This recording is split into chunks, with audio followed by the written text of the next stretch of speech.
Hello friends, welcome back to my channel. இன்றைக்கி நம்ம என்ன வீடியோ பார்க்க போகிறோன்னா, வராகி அம்மனுக்குரிய பஞ்சமி திதியில் வந்து நம்ம என்ன கோலம் போடலாம், அதோடைய சிறப்புகளை தான் இந்த வீடியோவில் நம்ம பார்த்து தெரிஞ்சுக்க போகிறோம். ஃபார் எக்ஸாம்பிள் வந்து முருகருக்கு வந்து நம்ம அவருக்கு உகந்த நாட்களில் வந்து நம்ம ஷட்கோண கோலம் போட்டு 6 அகல் தீபங்கள்லாம் வச்சு ஏற்றுவோம் இல்லையா? அதே போல் வராகி அம்மனுக்கும் இது போல் கோலம் இருக்கா அப்படின்னு சொல்லிட்டு நான் சர்ச் பண்ணும்போது தான் எனக்கு இந்த கோலம் வந்து எனக்கு கிடச்சிது.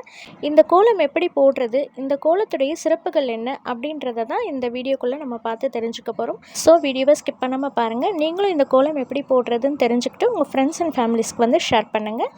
வீடியோக்குள்ளே போகிறதுக்கு முன்னாடி இப்போ தான் என்னுடைய சேனலை நீங்கள் ஃபர்ஸ்ட் டைம் பார்க்குறவங்களா இருந்தால் என்னுடைய சேனலை வந்து சப்ஸ்கிரைப் பண்ணிவிட்டு பாருங்கள். கூடவே பக்கத்தில் இருக்க பெல் ஐக்கானை கிளிக் பண்ணிக்கோங்க. அப்போ தான் நான் கண்டினியூஸாக போடுற வீடியோஸ் வந்து உங்களுக்கு நோட்டிஃபிகேஷனாக வரும். வாங்க இப்போ வீடியோக்குள்ளே போய் பார்த்து தெரிஞ்சுக்கலாம். வராகி அம்மனுடைய கோலம் வந்து பார்த்திங்கன்னா நான் நெட்டில் இருந்து தான் வந்து சர்ச் பண்ணேன். அதை எனக்கு பார்த்துட்டு அப்படியே சீக்கிரமாக உங்களுக்கு வந்து அதை ஷேர் பண்ணணும்லாம் எனக்கு தோணலை. ஏன்னா ஃபஸ்ட்டு அந்த கோலத்துடைய சிறப்புகள் என்ன, அதில் என்னென்னலாம் அர்த்தம் இருக்குது, அதை ஃபஸ்ட்டு நம்ம அனலைஸ் பண்ணி தெரிஞ்சுக்கிட்டு அதுக்கப்புறம் அந்த கோலத்தை பற்றி ஒரு இன்ஃபர்மேஷன் உங்களுக்கு கொடுத்தா தான் அது ஒரு யூஸ்ஃபுல்லாக இருக்கும். ஸோ அதனால தான் வெயிட் பண்ணி இந்த வீடியோ வந்து நான் உங்களுக்கு கொடுத்துருக்கேன். இது உங்களுக்கு யூஸ்ஃபுல்லாக இருக்கும்னு நினைக்கிறேன். நீங்களும் உங்களுடைய பூஜை அறையில் வந்து போடலாம். செவ்வாய்க்கிழமை, வெள்ளிக்கிழமை, அதுக்கப்புறம் அமாவாசை, பௌர்ணமி, பஞ்சமி திதி நாட்களில் வந்து நீங்கள் வராகி அம்மனுடைய படத்துக்கு முன்னாடி நீங்கள் போட்டு அதுக்கு மேலே வந்து தேங்காய் தீபமோ 5 அகல் தீபமோ உங்களுடைய நீங்கள் எப்படி உங்கள் விருப்பத்திற்கு ஏற்ற போல் நீங்கள் பூஜை பண்ணுறீங்களோ அந்த மாதிரி நீங்கள் பூஜை பண்ணி வழிபடலாம்.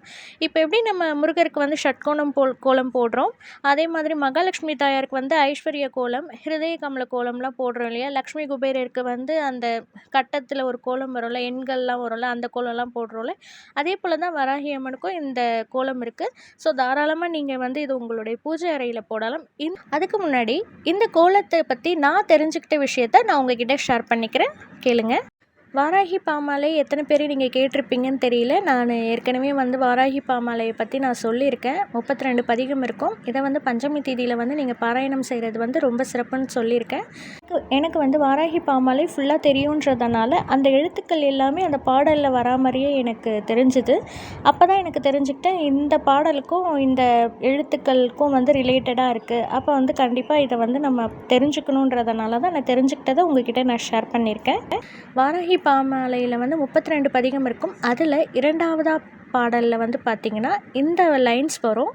தோராத வட்டம் முட்கோணம் ஷட்கோணம் துலங்கு வட்டத்து ஈராரிதழிட்டு ரீங்காரம் முள்ளிட்டது நடுவே ஆராதனை செய்து அர்ச்சித்து பூஜித்தபடி பணிந்தால் வாராதிரால் அல்ல ஓலை ஞான வாராகிமே. இந்த பாடலுடைய பொருள் என்னன்னு தெரிஞ்சுக்கலாம். வாராகி யந்திர வடிவமானது முக்கோணம், அறுகோணம், வட்டம் இருக்கும். சுற்றிலும் வந்து தாமரை தலம், மத்தியில் வந்து பீஜம். இதை வந்து முறையாக எழுதி வாராகியை வந்து வழிபட்டுட்டு வந்தோன்னா வாளை, அதாவது திரிபுர சுந்தரியாக எழுந்து நமக்கு அஷ்டமா சித்திகளை வந்து வழங்குவாள் அப்படின்ற ஒரு பொருள். இது வந்து ஒரு குறிப்பிட்ட வழிபாட்டிற்காக வந்து அன்னையை வந்து நம்ம முன்னாடி அமர வச்சுட்டு இந்த பாடலை வந்து நம்ம பாடலாம். இப்போ வாராகி கோலம் எப்படி போடுறதுன்னு பார்க்கலாம். நான் வந்து ஒரு நோட்டில் தான் உங்களுக்கு வரைஞ்சி காமிக்கிறேன். நீங்கள் உங்கள் பூஜை அறையில் ஃபஸ்ட் டைம் நீங்கள் போடும் போது உங்களுக்கு குழப்பமாக இருந்துச்சுன்னா சாக் பீஸில் ஃபஸ்ட்டு ட்ரா பண்ணிவிட்டு அதுக்கப்புறம் நீங்கள் அரிசி மாவால் போட்டுக்குங்க. இப்போ ஒரு வளையல் எடுத்து சர்க்கிள்காக வந்து நான் சர்க்கிள் கொடுத்துக்கிறேன். இந்த சர்க்கிள் போட்டு முடித்ததுக்கப்புறம் வந்து பார்த்திங்கன்னா அந்த ரவுண்டை சுற்றி 9 புள்ளி வந்து நம்ம வச்சுக்கணும். ஃபஸ்ட் டைம் போடுறவங்களாக இருந்தால் ஃபஸ்ட்டு இந்த மாதிரி கோடு போட்ட நோட்டில் நீங்கள் போட்டு ப்ராக்டிஸ் பண்ணுறதுக்கு உங்களுக்கு ஈஸியாக இருக்கும். நான் வந்து மேலே அந்த 2 டாட் வச்சுருக்கேன். அதுக்கடுத்து வர லைனில் வந்து 2 டாட் வச்சுருக்கேன். அப்புறம் சிங்கிள் லைன் விட்டுட்டு இந்த பக்கம் 1, இந்த பக்கம் 1, இது போல் வச்சுட்டு கீழே வரும்போது சிங்கிள் டாட் மட்டும் வச்சுக்கிறேன். மொத்தம் நம்ம கவுண்ட் பண்ணும்போது வந்து பார்த்திங்கன்னா 9 டாட்ஸ் இருக்கணும் நமக்கு. இப்போ வந்து எந்தெந்த புள்ளியை எப்படி ஜாயின் பண்ணுறேன்னு பாருங்கள். ஃபஸ்ட்டு 2 புள்ளியை அதை விட்டுட்டேன். அதுக்கடுத்ததாக இருக்கிற இந்த பக்கம் இருக்கிற புள்ளியும் இந்த பக்கம் இருக்கிற புள்ளியும் வந்து ஜாயின் பண்ணிக்கிறேன். நெக்ஸ்ட்டு கீழே இருக்கிறது, அப்புறம் சிங்கிள் லைன் விட்டு ஒரு லைன் விட்டு ஒரு லைன் வந்து ஜாயின் பண்ணிக்கிறேன். அதுக்கப்புறம் இங்கே இருக்கு இல்லையா, இந்த டாட்டுக்கும் அந்த டாட்டுக்கும் வந்து கனெக்ட் பண்ணணும். அதுக்கடுத்தது இங்கே இருக்கிற டாட்டுக்கும் மேலே இருக்கிற செகண்டாக இருக்கிற டாட்டுக்கும் வந்து கனெக்ட் கொடுக்கணும். அடுத்தது இங்கே கீழே சிங்கிள் டாட் இருக்குல்ல, இந்த டாட்டுக்கும் அங்கே 3வதாக ஒரு டாட் இருக்கு இல்லையா, அதுக்கும் வந்து நம்ம கனெக்ஷன் கொடுத்துக்கணும். அதுக்கப்புறம் இந்த சைடில் இருக்கிற டாட்டுக்கும் இங்கே கீழே சிங்கிளாக ஒரு டாட் வச்சுருக்கு இல்லையா, அதுக்கும் இதுக்கும் வந்து கனெக்ட் கொடுத்துட்டு அப்புறம் ஃபஸ்ட்டுக்கும் இங்கே இருக்கிறதுக்கும் லைன் போட்டுக்கணும். அடுத்தது அங்கே இருக்கிறதுக்கும் இங்கே இருக்கிறதுக்கும் வந்து நம்ம கனெக்ஷன் கொடுத்துக்கணும். இப்படி தான் இதோடைய முக்கோணம் வந்து இருக்கும் நம்மளுக்குள்ளே. இப்போ இந்த முக்கோணத்துக்குள்ளெல்லாம் என்னென்ன எழுத்துக்கள்லாம் நம்ம எழுதுறதுன்னு பார்க்கலாம். இப்படி தான் நான் எழுதுகிறபடி தான் ஸ்டெப் பை ஸ்டெப்பாக எழுதணும். ஃபஸ்ட்டு சென்டராக ரீங் அப்படின்னு எழுதிக்கணும். அடுத்தது வா அப்படின்னு எழுதணும். அடுத்தது ரா எழுதணும். அடுத்தது இங்கே இருக்கிற முக்கோணத்தில் வந்து கி அப்படின்னு எழுதணும். அதாவது வாராகி அப்படின்னு சொல்லிட்டு வரும். நீங்கள் அதில் நிறைய லெட்டர்ஸ் இருக்கும். அப்படியே நம்ம எடுத்ததுமே எல்லா லெட்டர்ஸும் அப்படியே எழுதிடக்கூடாது. ஃபஸ்ட்டு ரிங் சென்டராக எழுதணும். அடுத்தது வாராகி எழுதணும். அடுத்தது இங்கே இருக்கிற முக்கோணத்தில் வா அப்படின்னு எழுதணும். அடுத்தது லை. எந்த மாதிரி லைன்னா நான் இங்கே தனியாக உங்களுக்கு ரைட் பண்ணி காமிக்கிறேன். அது குட்டி பாக்ஸாக இருக்கிறதுனால தெரியல. இந்த லை தான் நம்ம எழுதணும். வாலை. இந்த முக்கோணத்தில் வந்து பார்த்திங்கன்னா பூ, புன்னகை அப்படின்னு வரும் இல்லையா, அந்த பூ நம்ம எழுதணும். வாலை புவனைன்னு எழுத போகிறோம். பூக்கடுத்தது வா, அதை எழுதணும். அடுத்தது நை, 2 சுழி நை, அதை எழுதணும். புவனைன்னு எழுதியாச்சு. அடுத்தது தி, ரீ, சின்ன ரீ எழுதணும். இங்கேயும் அதே பூ எழுதணும். ரை, சின்ன ரா, அந்த ரா எழுதணும். அதாவது திரிபுரை, வாலை புவனை திரிபுரை அப்படின்னு சொல்லிட்டு 3 வார்த்தைகள் வந்து உள்ளடங்கி இருக்கிறத அதை நம்ம எழுதணும். இப்போ வந்து பார்த்திங்கன்னா இது எல்லாமே வந்து அந்த முக்கோணம் இருக்கு இல்லையா, அதில் தான் இந்த எழுத்துக்கள்லாம் வரும். அங்கே இருக்கிற பாக்ஸு அதிலெல்லாம் வந்து வராது. வெறும் முக்கோணம் அதில் மட்டும்தான் நம்மளுக்கு இந்த எழுத்துக்கள்லாம் வந்து நம்ம ஃபில் பண்ணுற மாதிரி வரும்.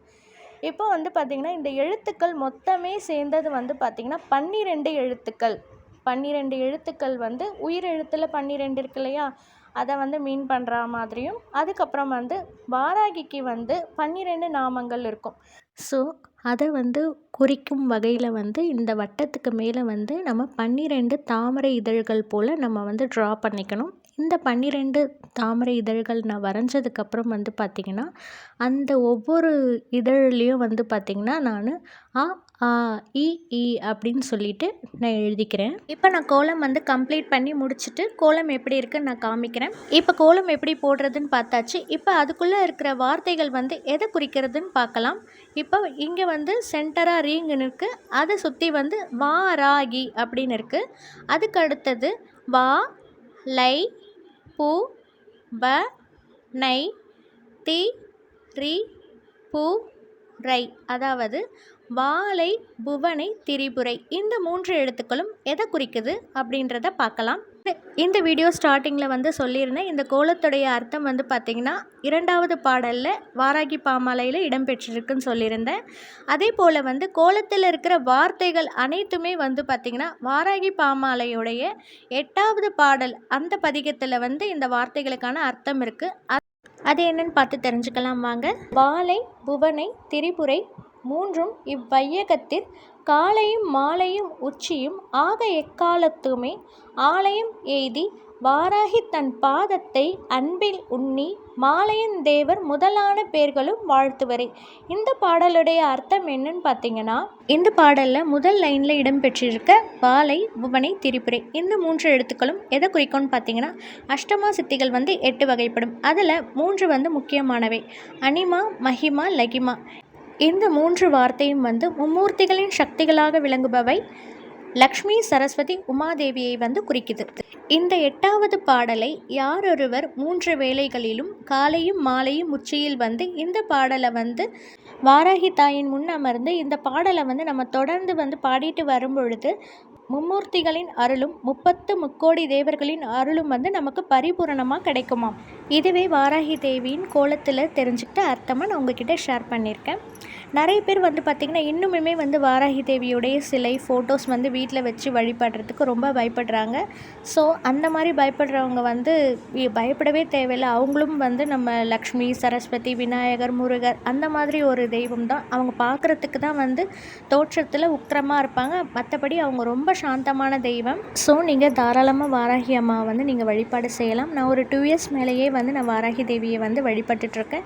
எனக்கு இது வரைக்கும் நல்லது மட்டுமே தான் நடந்துகிட்ருக்கு. இப்போ நீங்கள் படம் சில இது மாதிரி நீங்கள் வச்சு வழிபடுறதுக்கு பயந்தீங்கன்னா இந்த மாதிரி கோலம் ஒன்று போட்டு அதுக்கு மேலே வந்து நீங்கள் அகல் விளக்கு மட்டும் வச்சு நீங்கள் தீபமேற்றி வழிபட்டுட்டு வரலாம். எந்த கடவுளாக இருந்தாலும் அவங்களுக்குரிய பாடல்கள் இருக்கும், அவங்களுக்கு உகந்த கோலங்கள் இருக்கும். அது போல தான் இந்த வாராகி அன்னைக்கு இந்த கோலம். இப்போ எப்படி நம்ம முருகருக்கு வந்து ஷட்கோண கோலம், விநாயகருக்கு ஸ்வஸ்திக் கோலம், ஐஸ்வர்ய கோலம் அது மாதிரி இருக்கும், அதே போல் தான் வாராகி அன்னைக்கும் இந்த கோலம் இருக்குது. ஸோ நீங்கள் தாராளமாக உங்களுடைய பூஜை அறையில் வந்து இந்த கோலத்தை போட்டு வழிபாடு செய்யலாம்.